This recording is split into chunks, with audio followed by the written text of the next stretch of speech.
गुरु प्यारी सास संगत जी, राधा स्वामी। आज की मेरी साखी है सतगुरु के ऊपर विश्वास। जिनको अपने गुरु पर, सतगुरु पर, परमात्मा पर विश्वास होता है, उनके ऊपर भले बड़ी से बड़ी परेशानी आ जाए तो भी वह हंसकर उसे झेल लेते हैं, क्योंकि उन्हें विश्वास होता है कि उनके सतगुरु जो हैं उनका हाथ जरूर पकड़ेंगे और उनको हर परेशानी से निकालकर बाहर ले आएंगे।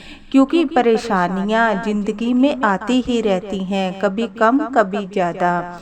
अगर हम उससे घबरा जाएं, भले परेशानी छोटी हो फिर भी वह बहुत बड़ी हो जाती है। और अगर हम अपने गुरु को समझ जाएं, यानी अपने गुरु को माने कि वो हमें हर दुख से निकालकर बाहर ले आएंगे, तो बड़ी से बड़ी परेशानी भी छोटी बन जाती है और हम कब उसको झेल कर बाहर आ जाते हैं हमें पता भी नहीं चलता।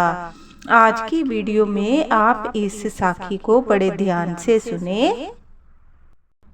एक गांव में एक पति पत्नी और उनका एक बेटा था। खुशहाल परिवार था। जो पति था वो बहुत अच्छी नौकरी करता था, यानी घर से बहुत सक्षम थे और खूब धनवान थे। उनके घर में खूब खुशहाली थी, हंसता खेलता परिवार था। उनका एक जो बच्चा था वो पढ़ाई में बहुत होशियार था, यानी परिवार बहुत हंसने खेलने वाला था। जो पति था वो नौकरी करता, यानी घर पे आता, नौकरी करता, बाहर उसका उठना बैठना बिल्कुल नहीं था, कहीं उसका आना जाना नहीं था। बस उसको यही था, नौकरी पर जाना और घर आना। जो पत्नी थी वो घरेलू थी, घर को संभालती, अपने बच्चे को संभालती, पति को संभालती, यानी सभी अपने अपने कार्य में लगे हुए थे। जो पत्नी थी बहुत धार्मिक थी, वो उसको अपने गुरु पर बहुत विश्वास था और सत्संग में जाना, भजन सिमरन करना उसको बहुत अच्छा लगता था। जो पति था वो नास्तिक था, सत्संगी नहीं था, पर मन का बुरा नहीं था। पत्नी को बिल्कुल मना नहीं करता था, जहाँ जाती थी वहाँ जाने से कभी नहीं रोकता था, क्योंकि उसे पता था कि उसकी जो पत्नी है बहुत धार्मिक है, अच्छे काम के लिए ही घर से जाती है, इसलिए वो कभी उसे मना नहीं करता। पर उसका मन थोड़ा सा कठोर था, वो गुरु को नहीं मानता था, वो कर्म पर विश्वास रखता था, इसलिए वो कभी भी ना तो डेरे में जाता, ना सत्संग सुनता, ना भजन सिमरन में अपनी रुचि रखता। बस पत्नी को नहीं रोकता। ऐसे ही दिन बीतते हैं, वो नौकरी पर जाता, घर आता। एक दिन उनके ऊपर ऐसा दुख बरसा कि वह नौकरी से अपने घर वापस आ रहा था तो उसका एक्सीडेंट हो जाता है, यानी उसकी जो दोनों टांगे होती हैं वो अपाहिज हो जाती हैं। बहुत इलाज करवाते हैं फिर भी वो चल नहीं पाता।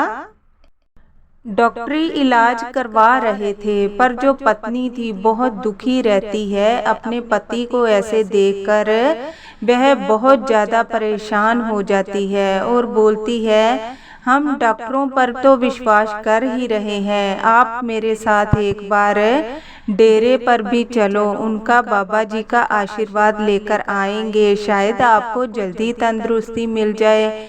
पर वो जो पति था वो नास्तिक था, वो गुरु को नहीं मानता था, इसलिए पत्नी को बार बार मना कर देता कि मैं नहीं जाऊंगा, आप जाओ, मैं आपको मना नहीं करता, पर मैं कर्म पे विश्वास रखता हूँ, कोई बात नहीं, मुझे आज लग गई है, मुझे तंदुरुस्ती जरूर मिलेगी, मैं फिर से अपने कार्य में लगूंगा। क्योंकि उसकी गवर्नमेंट जॉब थी, इसलिए पैसों की दिक्कत उन्हें बिल्कुल नहीं आ रही थी। पर पति दवाइयाँ तो खाता, डॉक्टरी इलाज करवाता, पर दिन ब दिन कमजोर होता जा रहा था। उसकी पत्नी और बेटा बहुत ज़्यादा उसको देखकर दुखी हो रहे थे। उसकी जो पत्नी है वो बोलती है, मैं मन ही मन अपने गुरु का ध्यान करती हूँ, क्यों ना इनको अपने गुरु की दवाई ही पिलाऊं। वो जब भी भजन सिमरन पर बैठती या सत्संग पर जाती, वहाँ से जो प्रसाद मिलता मिश्री का, वो उसको अपने पल्ले पर यानी चुन्नी में बांधे रखती हमेशा।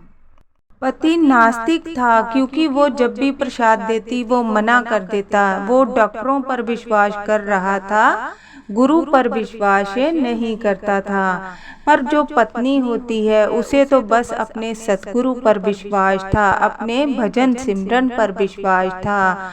वो क्या करती, जब भी भजन पर बैठती, सिमरन पर बैठती, तो हाथों में प्रसाद को पकड़ लेती, पास में जल को रख लेती, पानी भर लेती एक जग में और अपने पास रखती और अपने भजन सिमरन पर बैठ जाती। वह प्रतिदिन सुबह जल्दी उठने लग गई। वो बोल रही थी, डॉक्टरों ने अपना कर्म किया है, क्यों ना मैं भी अपने सतगुरु को याद करके उनसे आशीर्वाद लूं, शायद मेरे पति ठीक हो जाएं और चलने लग जाएं। वो सुबह सुबह जल्दी उठती, 4 बजे। उठने के बाद जल को अपने पास रखती, मिश्री को हाथ में पकड़ती और अपने भजन सिमरन पर बैठ जाती। जब भी भजन सिमरन उसका पूरा होता, यानी घंटा 2 घंटा जितनी उसकी श्रद्धा होती वो करती। करने के बाद पति को बिना बताए ही उसी जल से और जल के अंदर मिश्री का प्रसाद डालती और अपने पति को बहाने से दवाई उसी जल से पिलाती। जब भी दवाई खिलाती उसी जल से दवाई खिलाती। पति को पता ही लगने नहीं दे रही थी कि वह अपने सतगुरु का प्रसाद उनको खिला रही है, क्योंकि प्रसाद के नाम पर अगर वो अपने पति को देती थी तो वो मना कर देता था। वो बोलता है, आप मानो, मैं नहीं मानता, मैं आपको मना नहीं करता, पर मुझे कर्म पर विश्वास है, मैं सतगुरु को नहीं मानता। इसलिए पत्नी मजबूर हो जाती है, बिना बताए ही अपने पति को वो जल पिलाती भजन सिमरन वाला और दवाई भी खिलाती। ऐसे ही दिन बीतते हैं। 1 महीने के बाद उसके पति की हालत में सुधार आने लग जाता है। पत्नी मन ही मन बहुत ज्यादा प्रसन्न होती है। वो बोलती है कि देखो, मेरे सतगुरु ने आपको तंदुरुस्ती दे दी। पति बहुत हैरान हो जाता है। वो बोलता है कि आप मुझे जो प्रसाद देती हैं मैं तो उसे खाता ही नहीं हूँ, मना कर देता हूँ। आपका इलाज मुझे नहीं लगा, मुझे तो जो डॉक्टर ने इलाज किया है उसी से ही मुझे तंदुरुस्ती मिली है। जो पत्नी होती है वो बहुत धार्मिक होती है और गुरु प्रेमी होती है। वो बोलती है कि आप 3 महीने से डॉक्टरों से इलाज करवा रहे थे, फिर भी आपकी टांगों में कोई सुधार नहीं आ रहा था। आप खड़े नहीं हो पा रहे थे, चल फिर नहीं पा रहे थे। अब देखो 1 महीने में आप बैठने लग गए, धीरे धीरे आप चलने की कोशिश करते हो। एकदम से जो 3 महीने में नहीं हुआ, 1 महीने में कैसे हो गया। पति सोचने लग जाता है, शायद मेरी पत्नी सही बोल रही है, मैं तो नास्तिक हूँ, मैं गुरु को नहीं मानता। दवाई तो अपनी जगह काम कर रही थी, लेकिन दवाई के अंदर जो सतगुरु ने अपनी शक्ति डाली, परमात्मा ने आशीर्वाद दिया, शायद दवाई का असर ज्यादा हुआ और मुझे तंदुरुस्ती मिलने लग गई। ऐसे ही दिन बीतते हैं, पर जो पति होता है वो झिझक के मारे अपनी पत्नी से कुछ नहीं कहता, क्योंकि वो गुरु को मानता ही नहीं था। एक दिन दोनों बैठे बातें कर रहे थे तो पति अपनी पत्नी से बातें कर रहा था, अब मेरे शरीर में बहुत ज़्यादा सुधार है, शायद मैं जल्दी नौकरी पर जाने लग जाऊं। तो पत्नी और उसका बेटा दोनों ब्याज डेरे में जाते थे और वो अपने पति को बोलती है, आप ना सही तो मेरी खुशी के लिए ही एक बार तो डेरे में चलो मेरे साथ सत्संग सुनने जाओ, बाबा जी से मिलो। आप नहीं मानते तो कोई बात नहीं, मैं आपको मजबूर नहीं करती, पर आप चलने लग गए हैं तो नौकरी से पहले आप एक बार मैंने मुंह से निकाला है तो आप मेरे साथ डेरे में चलें और सतगुरु से आशीर्वाद लेकर आएं। फिर भले आप अपनी मर्जी से नौकरी पर जाएं और कहीं भी जाएं, लेकिन घर से बाहर निकलने पर पहला कदम आप मेरे सतगुरु के घर में डालें। तो जो पति होता है मन ही मन तो सतगुरु को मानता है, लेकिन बोल नहीं पाता। वो मान जाता है, वो बोलता है ठीक है, मैं आपकी खुशी के लिए चलता हूँ। दोनों पति पत्नी और उनका बेटा ब्यास डेरे में जाते हैं और बाबा जी से मिलते हैं। जब बाबा जी से मिलने लगते हैं तो बाबा जी हंसकर बोलते हैं कि आप मन से तो कुछ और हैं पर बाहर से कुछ और है। तो पति बाबा जी के चरणों में गिर जाता है और बोलता है बाबा जी मैं नहीं मानता था, मैं प्रभु पर विश्वास नहीं करता था, मैं केवल अपने कर्म पर विश्वास करता था। पर मेरी पत्नी का विश्वास इतना अटूट है कि जो चोट मुझे साल भर में ठीक होनी थी, मेरी पत्नी ने 1 महीने के अंदर अंदर मुझे तंदुरुस्ती दिला दी ताकि मैं कर्म कर सकूं। कर्म भी तभी होता है जब मन पे प्रभु का विश्वास होता है और हम मन से अपने सतगुरु को भी मानते हैं, तभी हम कर्म भी कर पाते हैं। तो बाबा जी समझाते हैं कर्म भी जरूरी है लेकिन भजन सिमरन भी जरूरी है।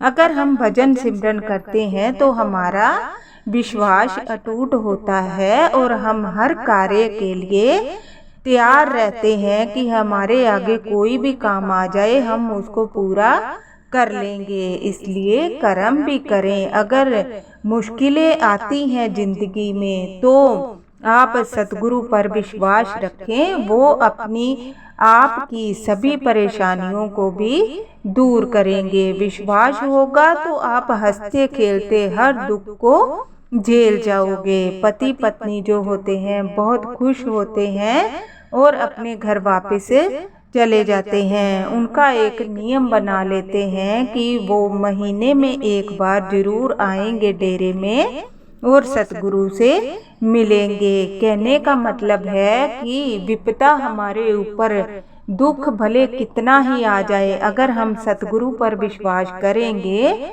तो हर दुख को झेल जाएंगे। सतगुरु से जुड़े रहें, भजन सिमरन से जुड़े रहें और परमात्मा से लगे रहें। राधा स्वामी।